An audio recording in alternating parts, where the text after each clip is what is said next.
in Hain. Dwight, Baird, Kendall County Sheriff, and I wanted to host this press conference. I assume that everybody got our press release on paper, and our initiative to regionalize and combine the Kane and Kendall County Jail. This originally started in my mind as a consolidation of our female populations, and this included other counties as well, a concept that we were working on going back about 6 to 9 months. And the ideology was there's a great disparity in the ratio between male and female jail populations. It's about 1 in 5 ratio, 1 woman for every 5 men in custody. So we see jails much like Kendall County, who has 10 females in custody. Grundy County, for example, maybe 5 to 10. LaSalle County, 1 to 5 at a time. And so we're allotting 1 staff member to guard those people while in custody. And for example, in Kane County, we have 1 staff member watching anywhere from 25 to 30 in a cell block that holds 64 people. So when you look at the numbers on paper and the fact that any detainee costs about $70 to $75 per day to host, it just makes sense to combine everybody in 1 location and work out logistics from there, whether it be a court transport, whether it be release, reentry, and of course, we're very proud here in Kane County to have very robust addiction services for those in custody, and also vocational placement, vocational training. So we'd be offering that to that female population.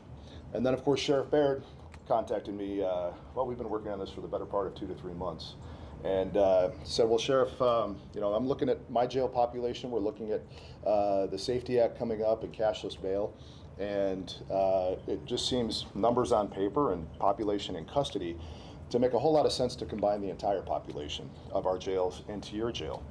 And of course, the Kane County Jail right now, we have 640 beds in total, and we only have 320 in custody. When I started as sheriff, we had about 515 was our average population, and again, now we're down this far. We even hit as low as 285 last month. So we feel like we're in a position here in Kane County where we can absorb their jail residents, and also we don't have to add any additional staff that we currently have. But I also want to focus on the fact that we now do lateral hires here in Kane County for corrections officers and sheriff's deputies. So this also opens up the opportunity, and we've heard just the negative feedback that we've gotten so far from anyone is, what about all those corrections officers that are losing jobs? And so we're working to make sure that no corrections officers lose jobs. We want to make sure that they can lateral here and continue their employment in that field. Dupage County Sheriff's Office, I know Sheriff Baird, I won't go too far into your conversations there, but I know they also have that same opportunity in Dupage County and plenty of positions at that jail. So I want to let Sheriff Baird chime in, and then we'll answer any questions that you all may have. Thank you, Sheriff Hain. Of course. Good morning. My name is Dwight Baird. I'm the Kendall County Sheriff. Ron was speaking about how we constantly look at our jail population and our numbers and figure out the most economical way to be financial stewards of the taxpayer money. As we all know, in this state of Illinois, there's been a number of laws that have been passed in order to reduce the population in our jails. That started 5 or 6 years ago when a law was passed where inmates, if they couldn't make bail, they would get $30 credit towards their bail every day that they were in jail. And when that law passed, you started seeing our jail population go down. With the Safety Act that passed, with the no cash bail, looking at other states that have done this, you're going to see usually around a 30% reduction in your inmates. So we've already seen a reduction in our inmate staff, our inmates since 2015, 2016, and now we're seeing even, we anticipate seeing a further reduction. So when you look at that, you start to look at your cost of what it is to run your jail and when it becomes effective. Right now in Kendall County, as of this morning, we were at 66 inmates. We are holding on to 6 or 7 of those inmates that are getting ready to go to DOC. As of June 1st of 2022, our Kendall County population was 50. As of December 1st, we were 56. In 2021, June of 21, we were at 51. So you see we're right around 50. Our facility at Kendall County is a 203 bed facility. we were housing DeKalb County inmates while they were building their jail in an effort to keep deputies employed. We did enter into an agreement in 2015 with the United States Marshals in order to bring in inmates, in order to utilize our jail the best that we could in order to continue to pay for the operations and for the bond on the jail. Well, the federal inmate population has continued to go down. We were as high as 105. As of the other day, we were down to 55 federal inmates. And in order for us to break even with our operating costs in our jail, we need around 100 outside inmates within our jail based on our staff size. So we have to look at the best financial way in order to incarcerate those individuals that the justice system indicates that should be in jail. Sheriff and I, we don't make the laws. For the justice system, we only deal with what comes out of Springfield, and the Safety Act is going to further reduce that. 5-6 years ago, as Sheriff Hain indicated, he was up at over 500 inmates. This was not possible 5 or 6 years ago. But as laws have been passed to reduce the population in jail with diversion programs, electronic home monitoring, we really need to take a look at how we do business and are we doing the best we can with the money.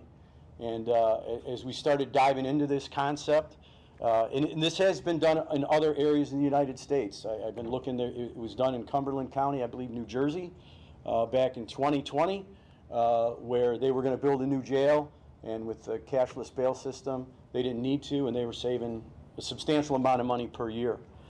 Putting our numbers together in Kendall County with negotiating with Sheriff Hain, the savings in operating costs alone will be between $1 and $1.5 million in the first year. That will also allow us not to do some of the capital projects in the jail, and there's another $2 million in savings. We were going to have to do another classroom to try to get some reentry programs in the sheriff's office. At Kendall, we're kind of limited on our space. We don't have the facility that Kane County does. And we were looking at attorney-client visitation rooms we would have to increase. 100, our holding cell area we needed to increase for some safety. It's becoming more violent in our jails.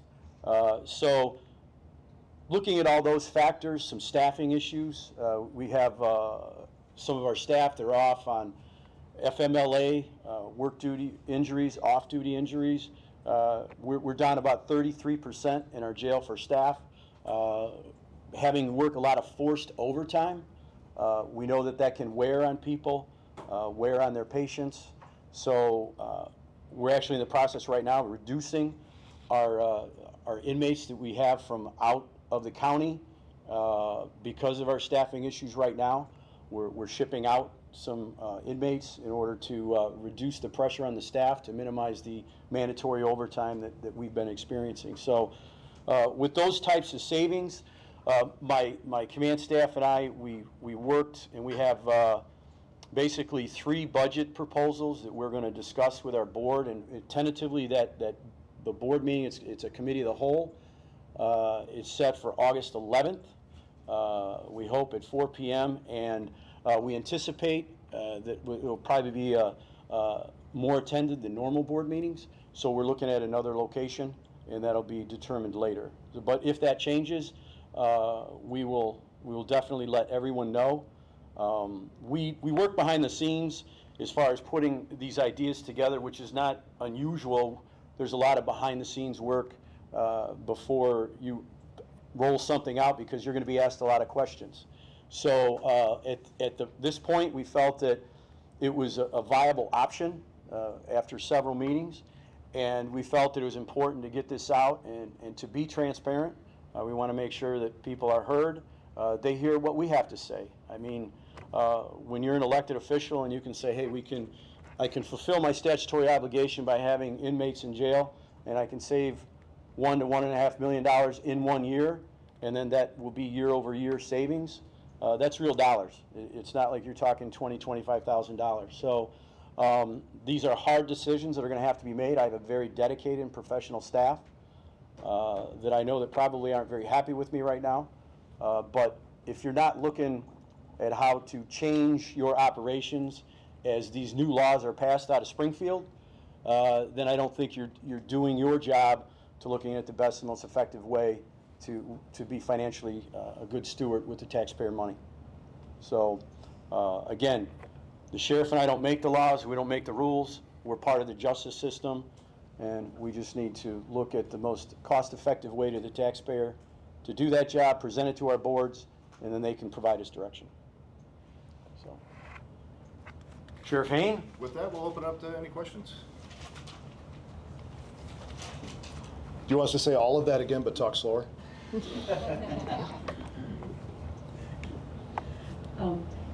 The federal inmates that you house at your prison, will they be coming to Kane, or what will happen there? That's up to the U.S. Marshals.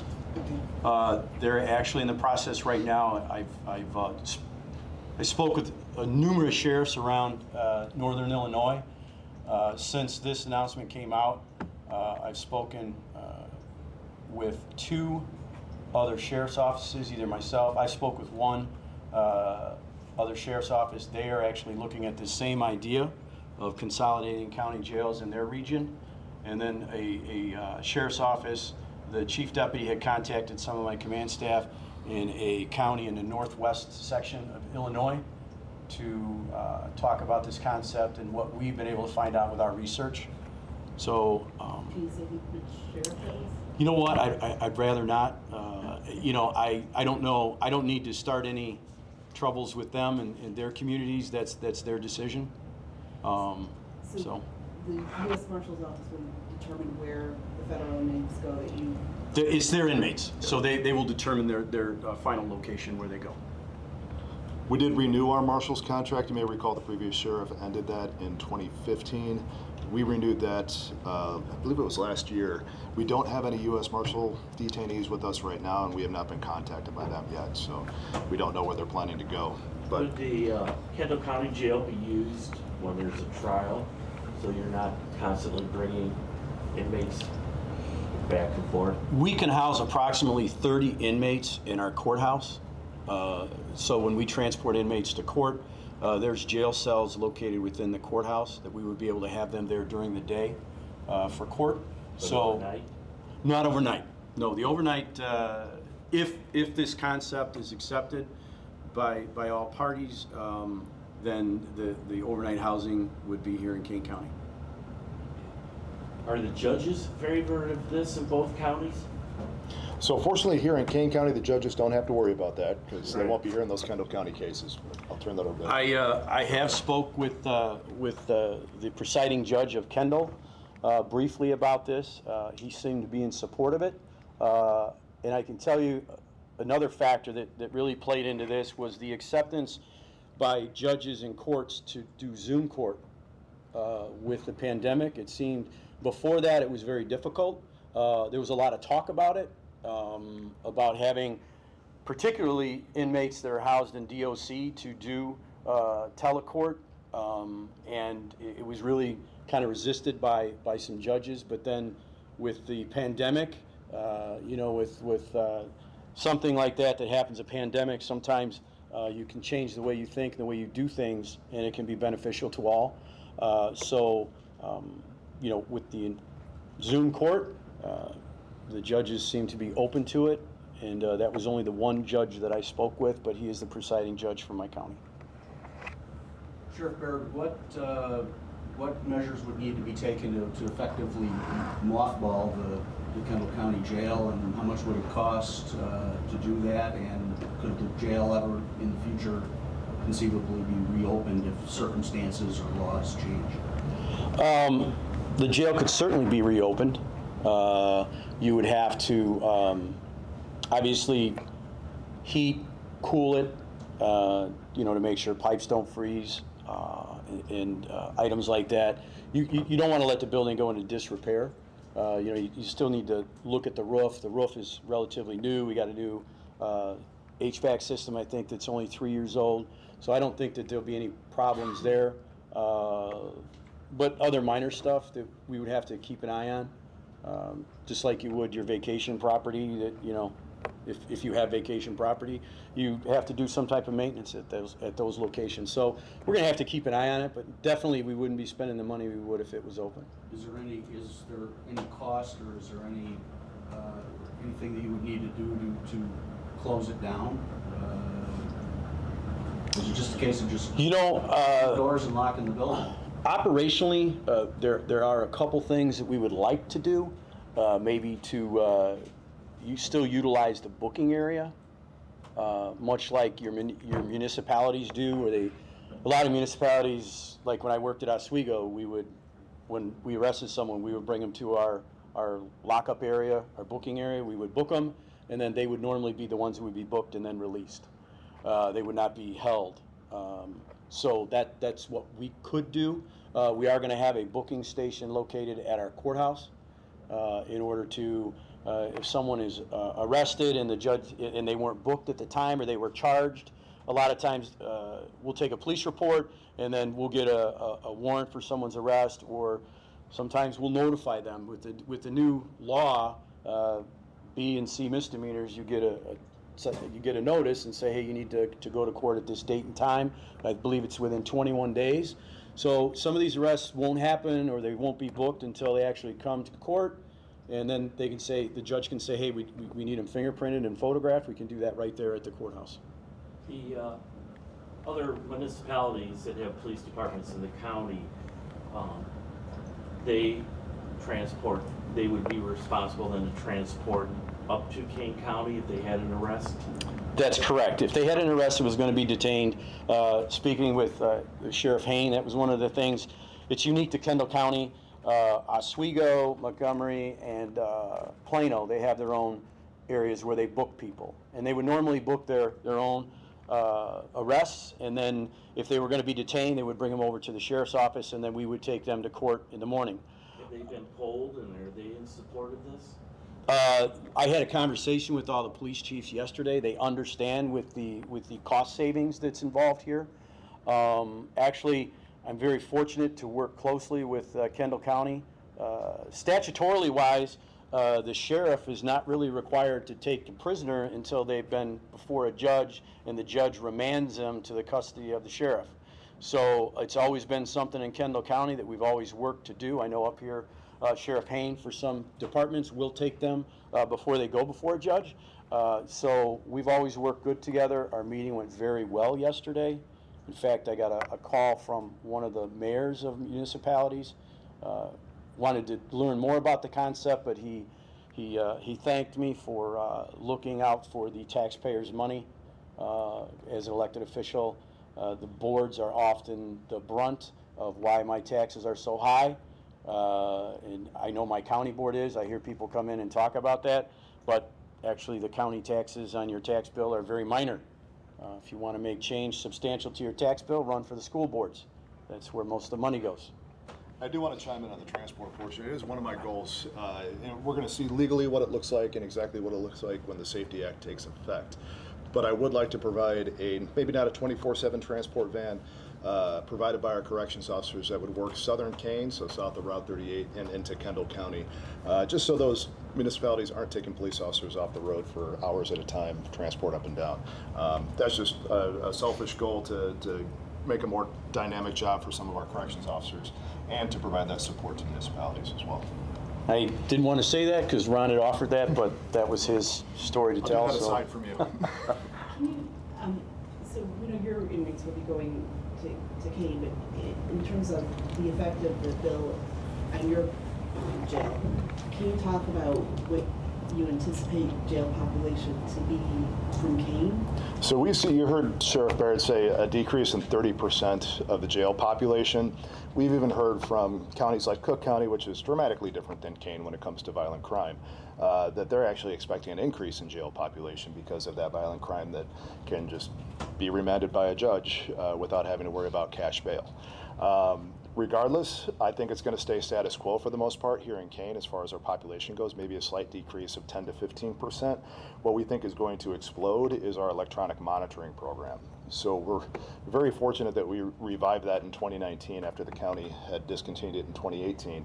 And so Sergeant Velasquez, who runs that group and is sitting behind you, I'm sorry, Gabe, but I think his team is going to be very busy. To what extent, like budget-wise, how are you preparing for that? What costs do you think you're going to have? So remember, it's $75 a day to house a detainee, and it's about $4 a day to have them on electronic monitoring. So that is also cost efficient. And this is a lease program for our ankle bracelets. So we would just lower and raise the number of leased ankle bracelets we have at a time based on need. Are there currently any Illinois counties that do this shared jail facility? Recently, in talking with some representatives from Grundy County and LaSalle County, they had merged their female detainees strictly for housing purposes because of that extremely low population of women. They no longer do that right now, but they keep that open door should need be. So this would be the first of its kind in the state That- to get it up and going. This will be the largest. It is not the only. There's 10 counties in the state of Illinois that do not have a jail. Let's see. Do you know yet how much would be paid, like, per prisoner from Kendall County to Kane County? We're still negotiating that right now. Right now, our agreement in the incident that we would have somebody that would be housed at somebody else's jail is $70 a day. We're looking at 75 right now with incremental increases per year potentially. Again, this is still in negotiations and would have to be approved by both of our boards. And I know you mentioned August 11th for Kendall County meeting. Is there a date for Kane County? I'm going to follow their lead. Once they're content with their negotiations and we have a contract put together, which our attorneys are also working on as we speak, then my board knows about it already. It has not been a major topic of conversation because there's no negative impact on Kane when we talk about this. They basically said, Sheriff, if you think you can take on these detainees, let's go. But it will have to go to full board vote, I would say September, October. Getting back to the transporting prisoners, when an arrest is made, it'll be the arresting agency's responsibility to transfer, to bring the prisoner, if they're going to be held, to the Kane County Jail, right? Potentially. Potentially. Then what about, not all court cases are going to be handled by Zoom. Whose responsibility is it going to be to pay for transporting the prisoner from the Kane County Jail to the Kendall County Courthouse? That would be Kendall County Okay. Sheriff's Office. Do you have currently a man that transports larger numbers then? Yes. Okay. We are actually, we're going to be doing more transporting, so we, if this does go through, we will be, instead of getting one new transport van this year, we're going to get two, and we do have some other ones in the fleet. So, and they're various sizes. Now, for booking, you've got a unique situation with Yorkville, which has no booking facility, and there's no plan for one even in the new police station that's being constructed. Chief Jensen said that in your meeting yesterday, there was talk about perhaps having booking taking place at for prisoners who are going to be released immediately because of the cashless bail system, that maybe the booking could take place at another municipal police department in Kendall County. Did that come up at your discussions yesterday? It did. Yes, and the sheriff's office may be doing that as well. It was offered up. Like I said, we really have a team concept down there. I know Chief Hool from Plano, Chief Bergner from Oswego, and Chief Smith from Montgomery all indicated that any municipality or even the sheriff's office could book someone there if they wanted to. And Deputy Chief Armando Sanders is here, and he was at that meeting yesterday. Did I paraphrase that correctly? Yeah, absolutely. I think we're all on the same team, and in order to facilitate what we can, we're glad to do that. But I think this is a very smart, innovative concept. Montgomery, we bridge both counties, and we have great relationships with both of them, so I think it's going to be good for both communities. I would like to note that my current county board chairman, Scott Greider, is present here at the meeting. So thank you for coming. How many employees do you have for the jail system that you operate? And about how many are going to lose their jobs? It would depend on what we decide to do. If it was the full, where we housed everyone up here, there are probably about 30 positions eliminated. But we do have some vacancies right now, so it wouldn't be that many layoffs. If we were to do some other options that we've looked at, there could be 13, 14 that would positions that would be eliminated. Are they union? And yes, Okay. and I can tell you that based on our population, to sustain the employees that we have now, we don't have the jail population for that. I mean, our jail population for Kendall County inmates only, you can go back to like 1996 and 1997. The Kendall County Jail was open in April of '92. I was a road deputy there, and I left to go to Oswego in July of '92. And then it was a 65-bed facility when it opened up. And then they increased it to either 90 or 95 in 1999 by doing some double bunking because the population was going up. So we opened it at a 65-bed facility, and as I said, you know, statistically, I picked some December 1st and June 1st for the last, since 2014, to look at the population on those dates of what Kendall County inmates are. We're only. You said June 1st, you had 50 inmates, and then, but you also have an additional 55 federal inmates? 50 Kendall County inmates only was on June 1st. Right. So the rest is either Cook County or federal. We are actually housing 3 inmates for Kane right now, and we are housing 1 for Grundy County right now. So. So you're up over a little bit of 100 right now. Usually we're about, we've been anywhere between 125, 135. On weekends it goes up. It's been going up more on the weekends now because we're playing catch up from COVID. We weren't taking weekenders in during COVID for obvious reasons. So those people that were supposed to come in for weekends are now coming in now. So that's why our numbers are a little more elevated on the weekends. The sheriff's office, a year and a half ago, we took over the electronic home monitoring system, and we've seen that double just in our year and a half's time. And I think, again, this will be up to the judicial, but it'll be determined. It may even rise as we go into the future, because, again, there seems to be a push from Springfield with the laws that they pass and they're signed into law that they want to keep people out of jail. And I'm not here to debate that.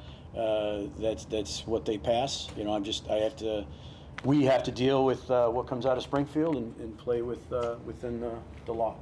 What would happen to the Cook County inmates that you're housing now? You said Cook County inmates we're in the process of shipping them all back right now.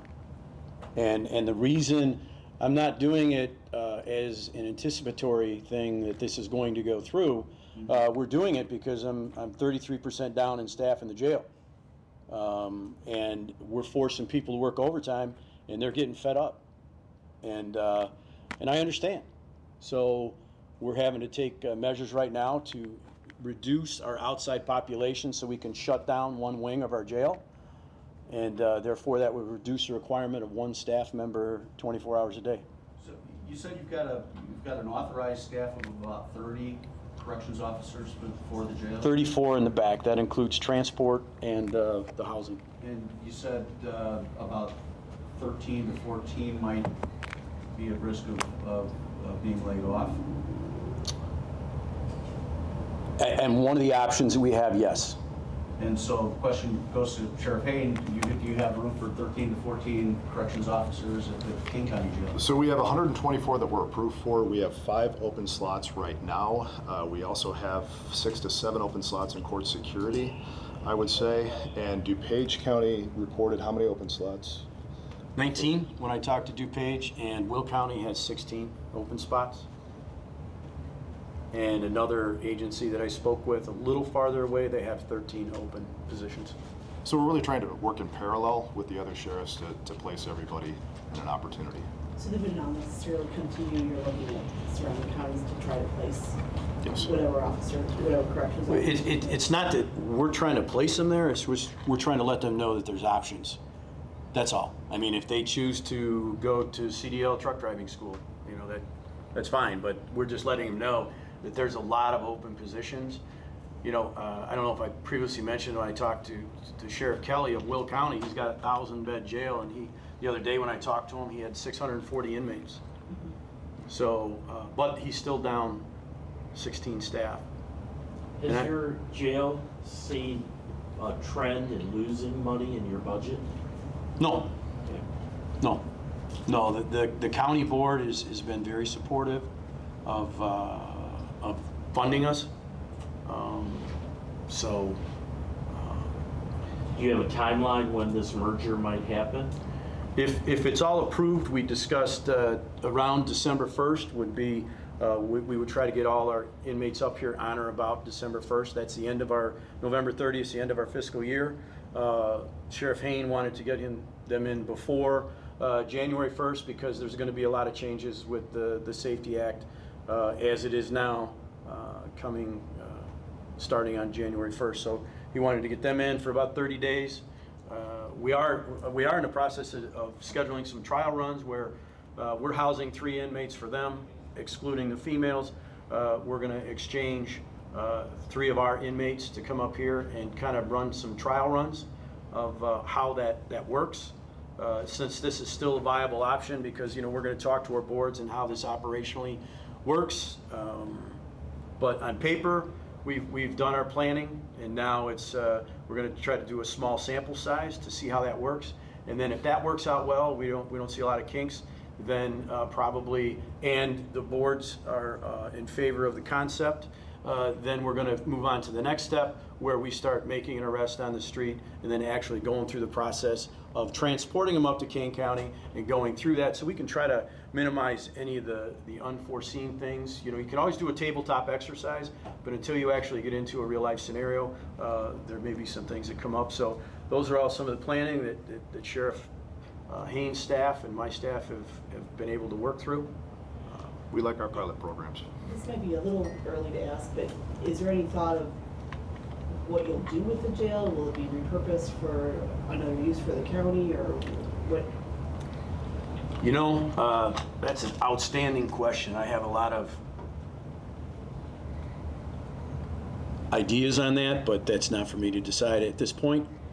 Have you discussed this with the, you know, Kendall County's right now doing a facilities needs study? How does this, it's a pretty big facility, how does this fit into that? The jail had some projects in that. The main part of that space needs was really the patrol and administration side. Other than a few interior walls being moved here and there, that patrol side and the administration has really not been changed since 1992. So you're talking 30 years. The expansions in the jail they've already been expanded, so a lot of projects have occurred there. It did have some impact on that. They were made aware of that, so they've kind of taken they kind of put that portion of that plan on hold right now. So. You both have said that you're still negotiating the per prisoner daily rate. Mm-hmm. Is there anything more here other than the actual cost of Kane County incarcerating? I mean, is this going to represent a revenue stream for Kane County? Yes, it will. Since we don't have to add any additional staff, we're already funded and approved for that 124. It will simply be a revenue stream for us. Any idea how much? We're estimating about 1.5 million, 1.5 million.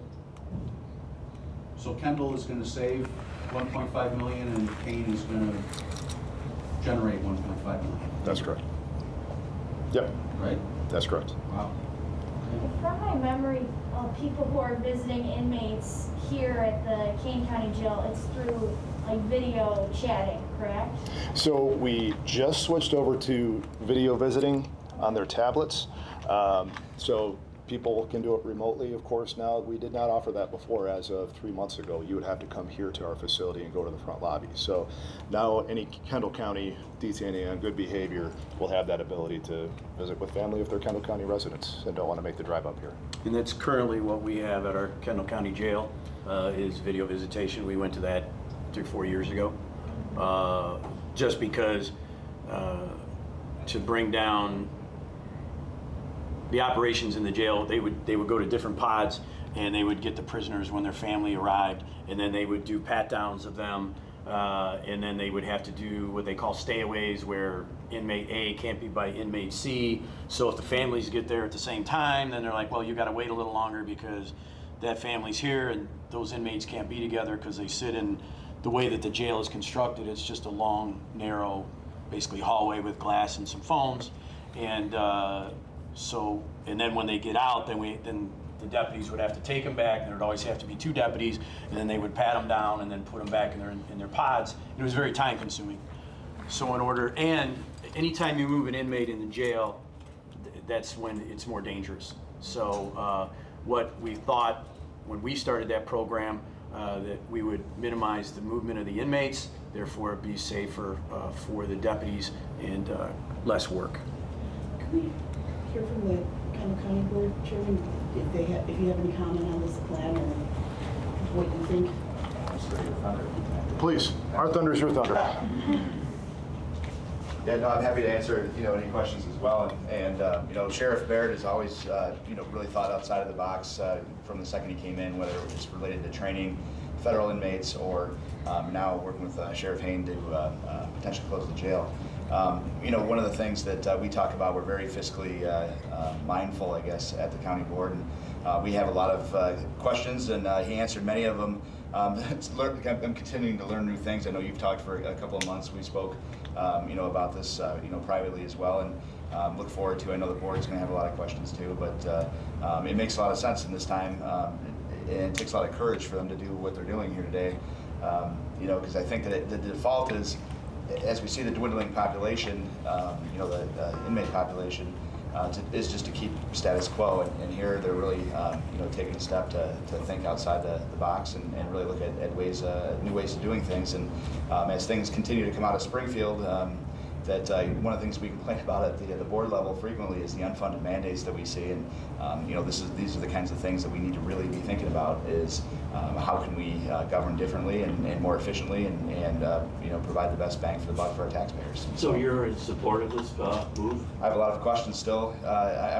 In concept, I'm supportive of this. We're going to have the great thing about having a board is that you have 10 different people, at least for our board, we have 10 different people that have a lot of different ideas, and so when they ask questions, it kind of leads to other things. So I look forward to having that conversation. But conceptually, it makes a lot of sense what they're saying.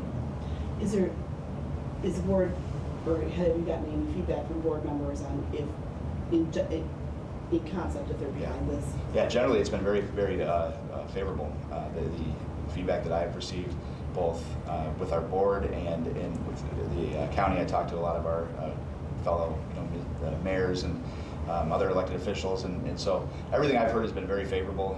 There's a lot of questions, but in concept it seems to make a lot of sense. And it's beyond just this. I've heard maybe there's a possibility for consolidation in other fields as well. I was speaking to somebody yesterday in a more rural fire district, and you're having trouble everywhere you go getting employees coming in. You mentioned all of the various correctional facilities that are down employees right now. You're seeing this across, not just in public sector, but in private sector too, where it's hard finding, people that have, employees, and so I wouldn't be surprised if it's more consolidation that we see among taxing bodies. One of the things that there's been talk in other counties is just the increasing cost in other areas that they're going to see, like with the increase in detention hearings and things like that through the state's attorney's office and prosecutors. So is your revenue stream or your cost savings, are you guys just staying within your budgets, not being shifted to help cover increased costs elsewhere due to these mandates from the state, is Yeah, it? all of our, what we call general fund revenue streams, all go back to the county. So this would go back to Kane County to help facilitate a lot of other operations. So they may say, we need this over here because Yep. we're gonna need more prosecutors because we're gonna have more detention hearings or. Exactly. Okay. That was one of the things that we challenged the sheriff with, years ago, was coming up with these revenue streams. And so we've done it on our end. So I can only speak to how we did in Kendall County, but the federal inmate program you mentioned, for example, brought in, I think, $1.5 million or so in revenue. 2.9. 2.9. I think it started out, I have the initial numbers maybe stuck in my head, but it's up to Started out 2.9. bad. Yeah. Highest 2.9. So I would assume it'll be the same for Kane County then as well. Yep. And are the bonds on the jail paid off already for you? December 1st of this year, they will be. To be clear, you said $1.5 million a year in revenue. Is that over and above the cost of actually incarcerating the Kendall County inmates, or is that just the total revenue that you anticipate to bring in? So the big cost per detainee is going to be salary for the corrections officer. That's the lion's share. Then it goes down to food, actually medical next, and then food is the cheapest. Currently in our food and medical contract, we're again able to absorb, based on our current population, adding 50 more detainees does not spread that cost out any higher. Okay. Based on our price breaks. And because we don't have to hire any more staff than what we're allotted for and funded for already, again, that 1.5 million is projected to be straight revenue. Okay, thank you. You're welcome. Have any of you heard from like Kendall County families or residents about this? I have spoke to some of my deputies that have either emailed me, text message, called me, and we're asking questions. Obviously, that's the hardest part of this decision is, the human side of it. Possibly the elimination of jobs. That's the hardest thing. I mean, I think everybody can agree on that. Conceptually, we all like saving money, but that's the hardest part of it. And so there's no joy in that. There's no good feeling about that. That's the hardest part. But everybody says they hate paying high taxes and government's so big. This is something, because the rules have changed about incarceration of inmates, that's something that we have to look at. I mean, there's not a day goes by where you're not hearing where somebody's laying off somebody in some type of business, private business. I've, done research, other correctional facilities, even state prisons have laid off correctional guards because there's this push to not have people in jail. So it really, it's not to be expected, but it's a hard decision to make, so. You talked about the cashless bond system that's currently in place, or is that coming up? No, January that's 1st? coming up. Our jail population is decreased without cashless bail. So, What it's- other parts of the Safety Act are you worried about or concerned about that will drop your jail population? Are there other parts of that Safety Act? Well, to give the 40,000 foot view, basically, if you are not a threat to society, and Sheriff Hain, correct me if I'm wrong, because it's 800 and some pages. If you're not a threat to society and you commit a certain crime, then you don't have to post any bail. If you have a property crime, if you are arrested as maybe dealing drugs, a certain amount, you don't have a weapon involved. Traditionally, you would be in jail, you would be held, and then they would set a bond, and that appears to be going away. So that would reduce our inmates, perhaps a burglary that didn't involve the threat of a weapon, somebody merely taking something. Way that I read the Safety Act, the way other sheriffs have read the Safety Act, those people that are in our custody will no longer be in custody because this system is coming. So time will tell. There's been no indication from Springfield, and if any of you have heard anything different, that this is going to be pushed back from January 1st. But again, this is a factor, but it's not the factor. I mean, the factor is our jail populations are down from what they were 5 years ago. And with where they're at right now, this wasn't possible 5 years ago. He didn't have the room, no jail had the room. But now with everything that's changed and what's looking like it's going to change, this is just makes sense to look at these options right now. Well, your revenue stream for federal housing per year is about what? This year, we're looking to be coming in about 1.8 to 2 million. I need 100 outside inmates in order to maintain my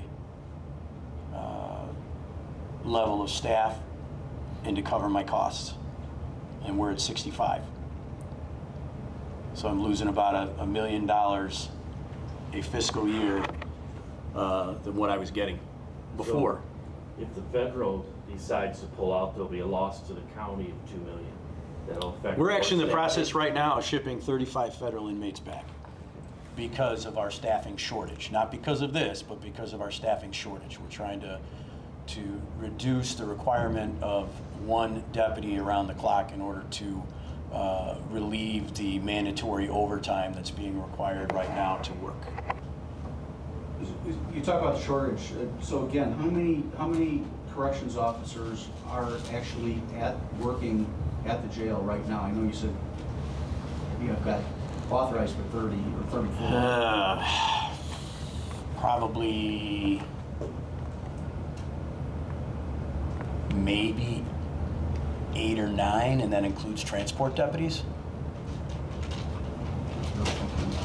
that are on right now. The day shift is obviously it's a busy time for us because we're transporting inmates and stuff like that.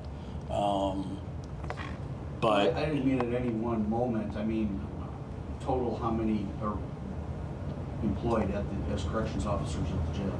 34. But you said you were down. That's what you were.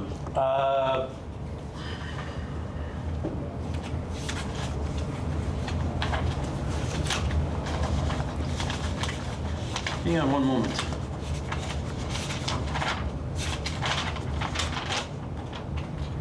Making me get my glasses out now.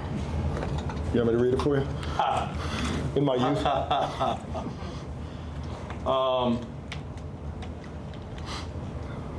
As of yesterday at 2:46 p.m., I maybe anticipated this question. Altogether, we are down 11 of the 34, which is 32% less than the deputies assigned to corrections. That includes 3 unfilled positions, 2 which just occurred in the last 3 weeks, 2 off on work comp, 2 off on extended FMLA, off-duty injuries, 2 on temporary modified duty, and 1 that's working a modified schedule because of a medical condition.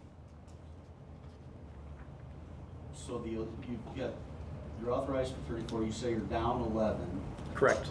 Meaning you've got 11 positions that are just unfilled. They're being paid, but they're like off on work comp. I mean, a couple of them can do limited duty, but that limits what they can do within the jail. They can't do the full work of a correctional deputy. So we're using them when we can, but in theory, your workforce is down 32% right now because of various reasons. So when you're down 11 people out of 34 and you still have to fill these positions, you're mandating overtime. I had one deputy this weekend. It was his turn to work mandated overtime. Handed his resignation letter and walked out. 2.5 weeks ago, there's another deputy who's going to have to work mandatory overtime. Handed his resignation letter and said, I'm done at the end of my shift. So we recognize that people are upset about working overtime, so we have to make steps. That's why we've taken steps as of this past weekend, where we are reducing our jail population by 55 inmates. And we hope to have that accomplished by mid-next week. It's not because I want to, it's not because we're seeing, the possibility of laying people off and closing down our jail. It's the environment we're in right now. We have to take some changes in order to help the staff and reduce the requirement of working overtime. in the cashless bail system, is it true that you're still gonna be having to hold inmates over, some prisoners overnight before they're released? And how's that gonna work? And So just like they do bond call now, there's going to be what's called a post-arrest hearing, and they have to be seen within 24 hours of that arrest. So we're looking at courthouse operations as having a big impact. We're looking at our courthouse having to be open 7 days a week now for 8 hours a day on the weekends and holidays. So that's a shift. so if a prisoner is brought here from Kendall here to Kane County, the bond hearing would no. Yeah, it would have to be back in Kendall. All right, and then Kendall County would be responsible for transporting the prisoner. If a prisoner is simply booked here at Kane and then released, the prisoner, the detainee is on his own as far as getting transport Yes. home? Just like it is now. Just like it is now. We escort them out to the front, and they're responsible for that transport. They can make a phone call. All right, Any other folks. questions? We appreciate you. Thanks for coming out.